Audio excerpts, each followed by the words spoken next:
अफगानिस्तान से अमरीकी फौज का 90% इनखला मुकम्मल हो चुका है। पेंटागन की तस्दीक तर्जुमान जॉन कर्बी का कहना है कि बगराम एयरबेस खाली करने से पहले अफगान हुक्काम और मिलिट्री लीडरशिप को आगाह कर दिया था। बगराम के अलावा दीगर फौजी अड्डे भी अफगान हुक्काम के हवाले कर दिए हैं। पेंटागन की बरतानवी वज़ीर दिफा और अफगान हुक्काम की अमरीकी फौज के इनखला में एतमाद में न लेने से मुतल्लिक बयान की तरदीद।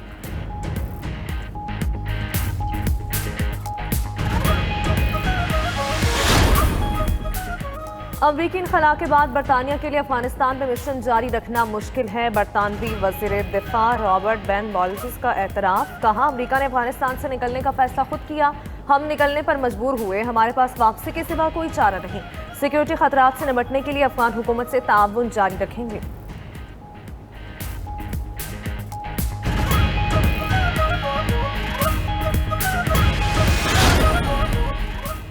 तेल की पैदावार में इजाफे पर सऊदी अरब और मुत्तहिदा अरब अमारात के दरमियान इख्तलाफात बरकरार। ओपेक प्लस के दरमियान मुज़ाकरात मनसूख कर दिए गए। आलमी मीडिया के मुताबिक मुज़ाकरात की बहाली तक तेल की पैदावार में इजाफे का इम्कान नहीं। 2018 के बाद इस वक्त तेल की आलमी कीमतें सबसे ज्यादा हैं।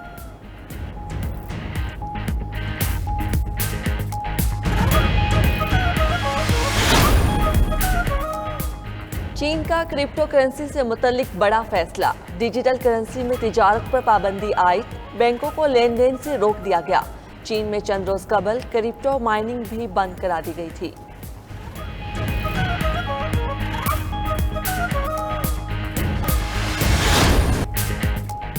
पाकिस्तान की तरक्की के लिए बलूचिस्तान में अमन व इस्तेहकाम नागुज़ीर है। सिक्योरिटी फोर्सेस अमन व खुशहाली के दुश्मनों को शिकस्त देने के लिए पुरअज़्म है।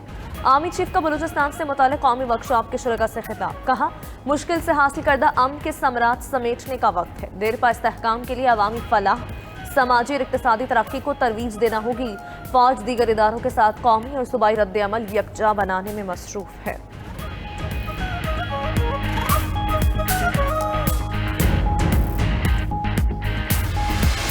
कुलभूषण जाधव के बाद दूसरा सबसे बड़ा नेटवर्क था इंडिया का जो पाकिस्तान में एक्सपोज हुआ है। और इसके साथ साथ हमने अल्हम्दुलिल्लाह बलूचिस्तान में भी जो भारत की एक नेटवर्क था उसको बड़ी कामयाबी से तोड़ा है। नाराज बलूचिस्तान के या कौमपरस्त थे जो बरह रास्त लिंक्ड नहीं थे, उनके साथ मुज़ाकरात के लिए, बातचीत के लिए एक बाकायदा प्लान के ऊपर काम शुरू कर दिया गया है। बलूचिस्तान में नाराज अनासर से बातचीत के लिए प्लान पर काम शुरू। वफाकी काबीना के इजलास के बाद वजीर इत्तलाआत फवाद चौधरी की मीडिया को ब्रीफिंग। कहा, जो भारत से बराह रास्त राबिते में थे उनसे मुज़ाकरात नहीं होंगे। अफगानिस्तान के हालात खराब हुए तो पाकिस्तान पर मुहाजिरीन का बोझ पड़ेगा।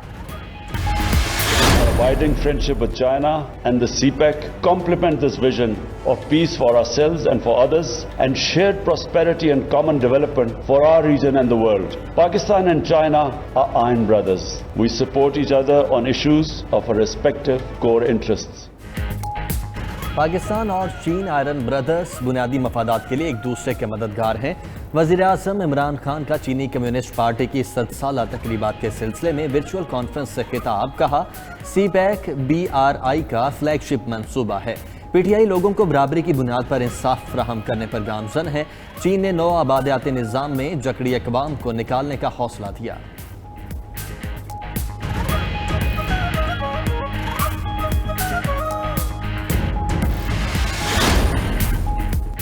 चीनी कम्युनिस्ट पार्टी की 100 साला तकरीबात के सिलसिले में वर्चुअल कॉन्फ्रेंस। शहबाज शरीफ, बिलावल भुट्टो, फजलुर रहमान की भी शिरकत। चीन के सदर शी जिनपिंग ने खिताब में कहा, दुनिया को कोरोना, माहौलियाती तब्दीलियों और तनाज़ात के बायस खतरात का सामना है।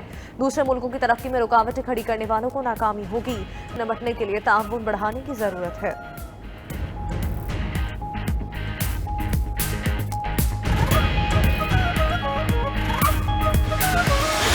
डील होगी भाई, और किसके साथ होगी? इतनी सारी कुर्बानियां देने के बाद, इतनी जिद्दोजहद करने के बाद क्या हम पागल हैं कि किसी दिन खड़े होकर डील कर लेंगे उन्हीं लोगों के साथ जिनके खिलाफ हमारी जिद्दोजहद है? हुकूमत की बुनियाद ही रिगिंग पे आई हो और जिसके इतने बड़े बड़े सबूत कौम के सामने आए हों। और इल्जाम तो हारने वाला लगाता है, लेकिन हम सिर्फ इल्जाम नहीं लगा रहे, इन इल्जामात के पीछे बहुत बड़े सबूत है जिनको ये डिनाई नहीं कर सकते। इतनी कुर्बानियों और जिद्दोजहद के बाद पागल हैं जो डील कर लें। डील क्यों और किसके साथ होगी? मरियम नवाज की मीडिया से बातचीत। कहती हैं पीडीएम कुछ करे ना करे अब अवाम फैसला करेंगे। इमरान खान की सूरत में चॉइस का नतीजा देख लिया। मजीद बोली शहबाज शरीफ होंगे जहां वहां उनकी मौजूदगी जरूरी नहीं है। आज़ाद कश्मीर में शफाफ इलेक्शन हुए तो नून लीग जीतेगी।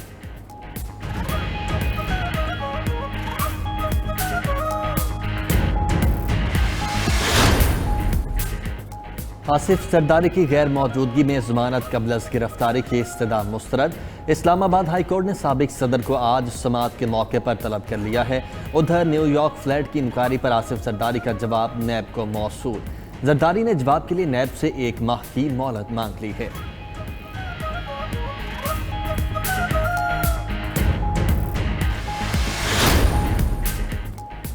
बलूचिस्तान का सबसे बड़ा मसला लोगों की जिंदगी में बेहतरी न आना है। आज भी बहुत से इलाके तालीम और बिजली से महरूम हैं।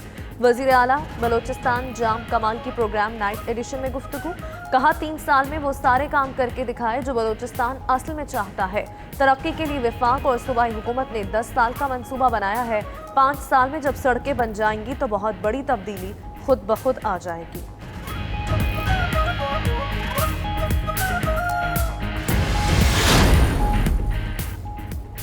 सिंध पानी के मामले पर विफाक के बाद बलूचिस्तान भी आमने सामने। बलूचिस्तान का सिंध पर पानी चोरी का इल्जाम। हब डैम से पानी रोकने की धमकी। लियाकत शाहवानी ने कहा सिंध 20 साल से बलूचिस्तान के हक पर डाका डाल रहा है। बलूचिस्तान को 77 अरब का नुकसान हो रहा है। वजीर आपाशी सिंध सुहेल सयाल ने इल्जाम मुस्तरद कर दिया। कहा बलूचिस्तान हुकूमत के तर्जुमान इरसा की जबान बोल रहे हैं।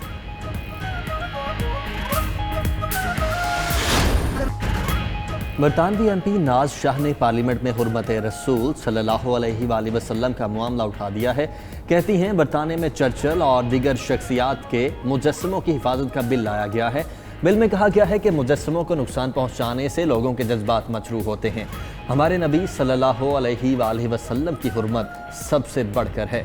इसका सबसे ज़्यादा ख्याल रखा जाना चाहिए।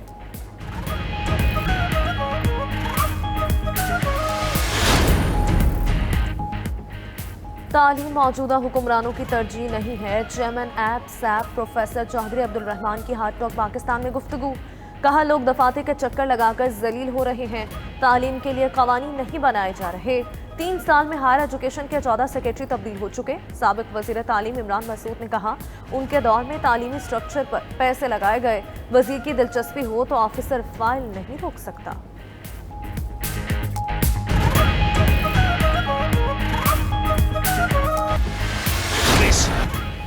और इटली यूरो कप के फाइनल में पहुंच गया। सेमीफाइनल में स्पेन को 2 के मुकाबले में 4 गोल से शिकस्त दे दी। इजाफी वक्त में कोई भी टीम गोल नहीं कर सकी। फैसला पेनल्टी शूट आउट पर हुआ। दूसरा सेमीफाइनल आज इंग्लैंड और डेनमार्क के दरमियान खेला जाएगा। फातिह टीम इतवार को फाइनल में इटली के मद्दे मुकाबिल होगी।